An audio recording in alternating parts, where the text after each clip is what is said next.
ഇപ്പോഴും ഇസ്രായേലിനെ ന്യായീകരിക്കാൻ വേണ്ടി ശബ്ദമുയർത്തുന്ന ആളുകളുടെ മനോനില ആശ്ചര്യജനകമാണ്. കാരണം IDF-ന്റെ സൈനികർ, ഇസ്രായേലി ഡിഫൻസ് ഫോഴ്സിന്റെ സൈനികർ, അവർ കൊന്നതോ അവർ മൂലം പലായനം ചെയ്തതോ ആയ പലസ്തീനിയൻ സ്ത്രീകളുടെ അടിവസ്ത്രം ധരിച്ച് ലൈംഗിക ആഭാസം കാണിക്കുന്നതിന്റെ ദൃശ്യങ്ങൾ അവർ തന്നെ ടിക്ടോക്കിൽ പോസ്റ്റ് ചെയ്തിട്ടുണ്ട്. ആ മനോനിലയ്ക്ക് തുല്യമായ മനോനിലയായിരിക്കും ഇസ്രായേലിന്റെ ഈ കൊടും ക്രൂരകൃത്യത്തെ ന്യായീകരിക്കുന്ന ഓരോ ആളുടെതെന്ന് ഞാൻ പറയും. കാരണം മനുഷ്യനായി പിറന്ന ഒരാൾക്കും, മനുഷ്യരായി ജീവിക്കുന്ന, മനുഷ്യത്വം മരവിക്കാത്ത ഒരാൾക്കും ഇസ്രായേൽ ചെയ്യുന്ന ഈ വംശഹത്യയെ എതിർക്കാതിരിക്കാൻ കഴിയില്ല.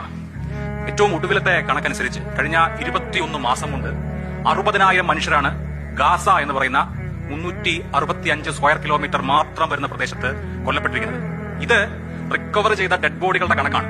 അമേരിക്കയിലെ തന്നെ പ്രശസ്തമായ മാധ്യമം എക്കണോമിസ്റ്റ് പറയുന്നത് ഇതിനേക്കാൾ ഏറെ മനുഷ്യർ അവിടെ മരിച്ചിട്ടുണ്ട്. ആ മൃതദേഹങ്ങൾ ഇപ്പോഴും തകർന്ന കെട്ടിടങ്ങളുടെ അടിയിൽ കിടക്കുകയാണ് എന്ന്. കഴിഞ്ഞ ദിവസത്തെ വാഷിംഗ്ടൺ പോസ്റ്റ് നിങ്ങളിൽ കുറച്ചുപേരെങ്കിലും വായിച്ചിട്ടുണ്ടാകും. 18,500 കുഞ്ഞുങ്ങളാണ് 18,500 കുഞ്ഞുങ്ങളാണ് കഴിഞ്ഞ 21 മാസത്തിനിടെ ഇസ്രായേലിന്റെ ബോംബാക്രമണത്തിൽ ഗാസയിൽ കൊല്ലപ്പെട്ടിരിക്കുന്നത്. 18,500 കുഞ്ഞുങ്ങളെ ബോംബിട്ടും പട്ടിണിക്കിട്ടും കൊന്ന ഒരു രാഷ്ട്രത്തിന്റെ കൂടെ നീതി ഉണ്ടാവുമോ?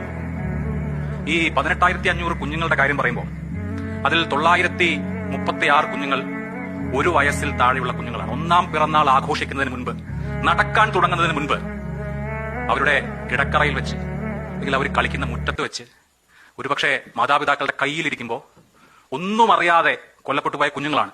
പാൽമണം മാറുന്ന പ്രായത്തിന് മുമ്പ് കുഞ്ഞുങ്ങളെ ഇത്തരുണത്തിൽ കൊന്നുകളയുന്ന ഒരു രാഷ്ട്രത്തിനൊപ്പം നീതി ഉണ്ടാകുമോ? അത് നീതിയുടെ ഏത് അളവുകോൽ വെച്ച് അളക്കുമ്പോഴാണ് നമുക്കത് പറയാൻ കഴിയുക?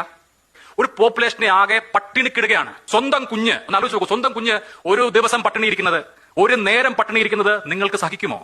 ഗാസയിലെ കുഞ്ഞുങ്ങൾ പട്ടിണി കിടക്കാൻ തുടങ്ങിയിട്ട് എത്ര നാളായി? ഐക്യരാഷ്ട്രസഭയുടെ നേതൃത്വത്തിൽ നടന്ന എയ്ഡ് ഇസ്രായേൽ ഏകപക്ഷീയമായി തടഞ്ഞത് മുതൽ ഗാസയിലെ കുഞ്ഞുങ്ങൾ മുഴുവനായും പട്ടിണി കിടക്കുകയാണ്. വിശന്നു വലഞ്ഞ് കല്ലുകൾ വയറിനോട് ചേർത്ത് വിശപ്പ് സഹിക്കാൻ കഴിയാതെ നിൽക്കുന്ന കുഞ്ഞുങ്ങളെ നമ്മൾ കാണുന്നുണ്ട് ഗാസയിൽ നിന്ന്. ആ ദിവസങ്ങളോളമുള്ള പട്ടിണി, ആ പട്ടിണി സഹിക്കാതെ ക്യൂവിൽ വെയിലത്ത് കരഞ്ഞു നിൽക്കുന്ന മനുഷ്യരുടെ തലയ്ക്ക് നോക്കി വെടിവെക്കുന്ന ഇസ്രായേൽ ഡിഫൻസ് ഫോഴ്സിനെ നീതിയുടെ ഏത് അളവുകോൽ വെച്ച് അളക്കും? ഇത്രയും വലിയ മനുഷ്യത്വ വിരുദ്ധത ലോകത്ത് ഏതെങ്കിലും യുദ്ധത്തിൽ ഉണ്ടായിട്ടുണ്ടോ?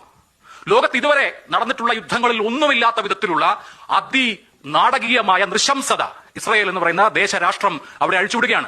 ജേർണലിസ്റ്റുകളെ, പത്രപ്രവർത്തകരെ പട്ടിണിക്കിട്ട് കൊല്ലുന്ന ഒരു രാഷ്ട്രത്തിനൊപ്പം നീതി ഉണ്ടാകുമെന്ന് നിങ്ങൾ ആരെങ്കിലും വിചാരിക്കുന്നുണ്ടോ? സ്വന്തം കുഞ്ഞുങ്ങളുടെ മുഖം, സ്വന്തം കുഞ്ഞുങ്ങളുടെ കൺമുമ്പിലുള്ള ഏതെങ്കിലും ഒരാൾക്ക് ഈ നാരകീയമായ നൃശംസതയെ എതിർക്കാതിരിക്കാനാകുമോ? അതിനോടൊപ്പം ഒരു മൗനം കൊണ്ടെങ്കിലും ചേർന്ന് നിൽക്കാൻ കഴിയുമോ? അത്ഭുതകരമാണ്. ഇപ്പോഴും ഇസ്രായേലിന്റെ ഈ വംശഹത്യ ശരിയാണ് എന്ന് വിശ്വസിക്കുന്ന ജനങ്ങളുണ്ടെങ്കിൽ എന്നെ പോലെയുള്ള ആളുകൾക്ക് അത് വലിയ അത്ഭുതവും ആശ്ചര്യവും ഉണ്ടാക്കുന്നുണ്ട്. ചരിത്രത്തിലേക്ക് ഞാൻ പോകാം, വർത്തമാനം കഴിഞ്ഞതിന് ശേഷം.